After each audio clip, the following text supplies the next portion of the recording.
Hey guys, welcome back to cinema fever. இன்னைக்கு வீடியோவில் ஒரு சேடஸ்டான அனிமே தான் ரிவ்யூ பண்ண போகிறோம்.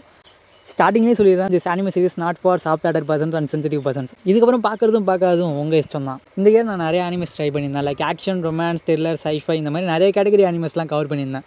பட் அதெல்லாம் மறக்க வைக்கிற மாதிரியான ஒரு அனிமே சீரிஸை நான் ரீசெண்டாக தான் பார்த்து முடித்தேன். அதுவும் இல்லாமல் இந்த இயரோட ஒரு டாப் ரேட்டடான அனிமே சீரிஸ் தான் அது. சொன்னால் நம்ப மாட்டீங்க, வெறும் 6 எபிசோட்ஸ் மட்டும்தான்.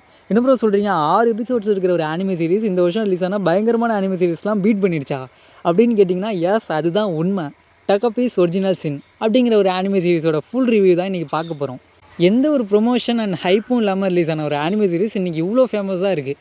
அதுக்கான காரணம் என்ன? இந்த அனிமே சீரிஸ் இந்த வருஷம் நிறைய பேர் அழுக வச்சுருக்கான். ஏன் கிரியேட் பண்ண கிரியேட்டர்ஸே அழுக வச்சுருக்கான். நான் இந்த அனிமே சீரிஸை பார்த்த எக்ஸ்பீரியன்ஸில் இதெல்லாம் உண்மையா இல்லையா அப்படிங்கிறது தான் சொல்ல போகிறேன். இவங்க இந்த மாதிரி சொன்னதில் ஒரு க்யூரியாசிட்டியோடு இந்த அனிமையை ட்ரை பண்ணலாம் அப்படின்னு செக் பண்ணி பார்த்தேன். நான் பார்த்த டைமில் வெறும் 2 எபிசோட்ஸ் மட்டும்தான் வந்துருந்துச்சு. ஃபுல்லாக வரட்டும், வெயிட் பண்ணி பார்க்கலாம் அப்படின்னு இருந்தேன். இந்த அனிமையை இப்போ 6 எபிசோட்ஸோடு கம்ப்ளீட் பண்ணிட்டாங்க. ஸோ இதுதான் கரெக்டான நேரம் அப்படின்ட்டு பார்த்து முடிச்சிட்டேன். அவங்க சொன்னதெல்லாம் உண்மையா இல்லையான்னு கேட்டிங்கன்னா 100% ரியல் தான். அவங்க சொன்ன மாதிரியே ஒரு சேடஸ்டான அனிமே தான் இது. ஒரு எபிசோட்ஸையும் பார்த்து முடிக்கிறதே ரொம்ப பெரிய விஷயமா இருக்குது. பார்க்கவே முடியல. அந்தளவுக்கான சேடான சீன்ஸ்லாம் உள்ளே திணிச்சு பார்க்கவே முடியல. இந்த அனிமே சீரிஸில் ஷிஷுகா அப்படிங்கிற ஒரு கேரக்டர் இருக்குது. அந்த கேரக்டரை ஏன் இவங்க இவ்வளோ சேடாக க்ரியேட் பண்ணியிருக்காங்கன்னு தெரில. அந்த பொண்ணோட ஃபேஸில் ஒரு எக்ஸ்ப்ரெஷன் கிடையாது, ஒரு ஹாப்பினஸ் கிடையாது. அவளோட லைஃப்பில் ஒரு ஹாப்பியான மூமெண்ட்ஸ் கூட எக்ஸ்பீரியன்ஸ் பண்ணியிருக்க மாட்டாவில். அப்படி தான் இருக்கும் அந்த கேரக்டர் பார்க்க. ஒரு பொண்ணு இருப்பாள், அவளை பார்க்க ஒரு பயங்கரமான வில்ல ரேஞ்சுக்கு தெரியும். ஆனால் அவளோட அந்த பேக்ரவுண்ட், அவளோட அந்த ஸ்டோரி கேட்குறப்போ ஓகே, இவ்வளவும் பாவம் தான் போல் அப்படி தான் தோணுது. இந்த அனிமே சீரிஸில் வர எல்லா கேரக்டர் பார்க்கவும் பாவமாக தான் இருக்கும். இந்த மாதிரி நிறைய சேடான சீன்ஸ்லாம் உள்ளே போட்டு பார்க்கவே முடியாத மாதிரி தான் இந்த சீரிஸை எடுத்து வச்சுருக்காங்க. டிப்ரெஷனாக இருக்கிறவங்களாம் இந்த சீரிஸ் பார்த்தா அதுலேருந்து வெளிலே வராமல் மறுபடியும் டிப்ரெஷனுக்குள்ளே தான் போவான். அப்படி தான் இருக்குது இந்த சீரிஸ். அவங்களுக்குலாம் என்ன கடுப்புன்னு தெரில. அப்படியே இந்த ஒரு சேடஸ்டான இந்த அனிமையை க்ரியேட் பண்ணணுன்னு எனக்கு சுத்தமாக புரியல. இந்த அனிமே ஸ்டார்ட் ஆகிறப்பே ஒரு டிஸ்க்ளைமரை போட்டு தான் ஸ்டார்ட் பண்ணியிருக்காங்க. அதை பார்த்து புரிஞ்சு அங்கேயோ ஓடிட்டிங்கன்னா பிரச்சனை இல்லை. பட் பார்த்துட்டிங்கன்னா என்ன ப்ரோ, இந்த மாதிரி சேடஸ்டான சீன்ஸ் மட்டும்தான் இந்த அனிமே சீரிஸில் இருக்கா, இல்லை கதைன்னு ஏதாவது இருக்கா அப்படின்னு கேட்டிங்கன்னா கதை இருக்குது. ஒரு வேறு பிளானட்லேருந்து ஒரு ஏலியன் ஒன்று வரும். ஒரு டைனியாக க்யூட்டாக அழகாக இருக்கும். ஒரு ஆக்டோபஸ் மாதிரி தான் இருக்கும்.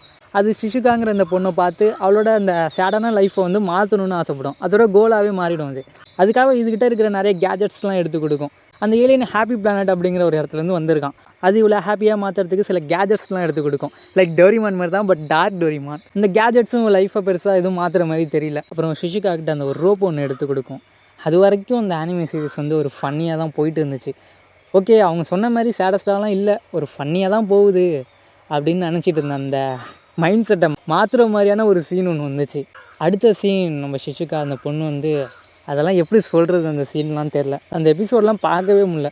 அதுக்கப்புறம் தான் இந்த சீரீஸோட அந்த சீரியஸ்னஸே எனக்கு புரிய வந்துச்சு. ஓகே, இது நார்மலான ஒரு அனிமே சீரிஸ்லாம் கிடையாது. இதுக்கப்புறம் நிறைய சேடான சீன்ஸ். லைக் ஷிஷுகா அந்த பொண்ணு கொஞ்சமாச்சும் ஹாப்பியாக இருக்கிறது அவளோட டாக் கூட மட்டும்தான். ஆனால் அந்த டாகும் அவளை விட்டு ஒரு நாள் போயிடும். அந்த சீன்ஸும் சுத்தமாக பார்க்கவே முடியல, என்னால் சுத்தமாக முடியல அந்த சீன்லாம். இந்த மாதிரி எக்கச்சக்கமான அந்த 6 எபிசோட்ஸில் எவ்வளோ சேடான சீன்ஸ்லாம் காட்ட முடியுமோ அவ்வளோ சேடான சீன்ஸ்லாம் காட்டி வச்சுருக்காங்க. மறக்கவே முடியாத மாதிரி தான் இருக்குது அதெல்லாம். இந்த அனிமே சீரிஸ் எதுக்கு தான் எடுத்தாங்க, இது எதுக்காக அப்படின்னு கேட்டிங்கன்னா ஃபுல்லாக ஒரு அவேர்னஸ்க்காக தான் எடுத்திருக்காங்க. இந்த அனிமே சீரிஸ் பார்க்குறப்ப இதில் யார் மேலேங்க தப்பு இருக்குது அப்படின்னு பார்த்தா பேரண்ட்ஸோட தப்பு தான் இருக்குது அப்படிங்கிறத நல்லாவே சொல்லியிருக்காங்க. பேரண்ட்ஸ் அவங்களோட குழந்தைங்களை கண்டுக்காமல் இருந்தால் என்னென்னலாம் நடக்கும் அப்படிங்கிறது தான் இந்த அனிமே சீரிஸை சொல்ல வந்திருக்காங்க. அது சொல்கிற விதங்கிறது இவ்வளோ சேடாவாக இருக்கும். அந்த ஷிஷுகாங்கிற பொண்ணுக்கு ஃப்ரெண்ட்ஸும் யாரும் கிடையாது. அண்ட் அவளை சுற்றி இருக்கிறவங்களும் அவளை புள்ளி பண்ணிட்டு தான் இருப்பாங்க. அவளுக்கு ஒரு ஹாப்பியான லைஃப்புங்கிறது எதுவுமே இல்லைப்பா. ஒரு சீனில் அந்த வில்லன் மாதிரி இருக்கிற அந்த பொண்ணு அந்த ஆக்டோபஸ் ஏதோ வச்சு அடிச்சிரும். அதில் அந்த பொண்ணு இறந்து போயிடுவாள். அந்த ஒரு சீனில் அந்த ஷிஷுகாங்கிற பொண்ணு வந்து ரொம்பவுமே ஹாப்பியாவா, இதுதான் என்னோடய ஹாப்பியான விஷயம், நீ எனக்கு எவ்வளோ பெரிய உதவி பண்ணியிருக்க அப்படின்லாம் சொல்லி சந்தோஷப்பட்டுட்டு இருப்பாள். அப்போ அந்த ஆக்டோபஸ்க்கு ஒன்றுமே புரியாது. ஹியூமன்ஸோட சந்தோஷம் இப்படிலாம் இருக்குது, ஒருத்தவங்களை கொல்றதுனால தான் அவங்களுக்கு சந்தோஷமா அப்படிங்கிற ஒரு விஷயத்தெல்லாம் யோசித்து ஒரு கன்ஃபியூஷனில் இருக்கும். அது அந்த பொண்ணு ஷிஷுகாவை ரொம்பவுமே டிஸ்டர்ப் பண்ணுவாள். இப்போ அவள் இல்லைங்கிறப்ப ஷிஷுகாவுக்கு ரொம்பவுமே ஹாப்பியாக இருக்குது. நாளையிலேருந்து அவளோட லைஃப் கொஞ்சம் நல்லாயிருக்கும். இதுக்கப்புறம் இந்த அனிமே சீரிஸில் நிறையா சீன்ஸ்லாம் வச்சு ஒரு 6 எபிசோட்ஸோடு நல்லபடியாக இந்த சீரிஸை முடிச்சு வச்சுருக்காங்க. ஸ்டார்டிங்கில் சொன்ன மாதிரியே ஒரு சாஃப்ட் ஹார்ட்டட் பர்சன்ஸ் அண்ட் சென்சிட்டிவான பர்சனாக இருந்தால் கண்டிப்பாக இந்த அனிமே சீரிஸை நான் ரெக்கமெண்ட் பண்ண மாட்டேன் உங்களுக்கு. அந்த மாதிரியான ஒரு அனிமே சீரிஸ் தான் இது. என்னாலே பார்க்க முடியல. நிறைய பேர் தமிழில் இருக்கான்னு கேட்டு வருவீங்க. இதை தமிழ் டப்பிங்கே பண்ணுற மாரி இருந்தாலும் இந்தளவுக்கு கன்வே பண்ண முடியுமா அப்படிங்கிறது எனக்கு சத்தியமாக தெரில.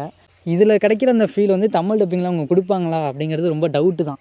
முடிஞ்ச அளவுக்கு ஜாப்பனீஸ் வித் இங்கிலீஷ் சப்டைட்டில்ஸில் பார்த்தீங்கன்னா உங்களுக்கு பயங்கரமான ஒரு இம்பேக்ட் தான் கொடுக்கும் அது. இந்த anime series prime video, crunchyroll இந்த மாதிரி நிறையா ஓடிடிஸில் அவைலபிளாக இருக்குது. பார்க்கணுன்னு நினச்சி ஒரு ஸ்ட்ராங் ஹார்ட்டட் பர்சனாக இருந்தீங்கன்னா கண்டிப்பாக பார்க்கலாம். இந்த மாதிரியான மோர் அனிமே அண்ட் சினிமா வீடியோஸ்க்கு மறக்காமல் நம்ம சேனலை சப்ஸ்கிரைப் பண்ணி சப்போர்ட் பண்ணுங்கள். இது மாதிரியான வேறு வீடியோவில் சந்திப்போம். பாய்.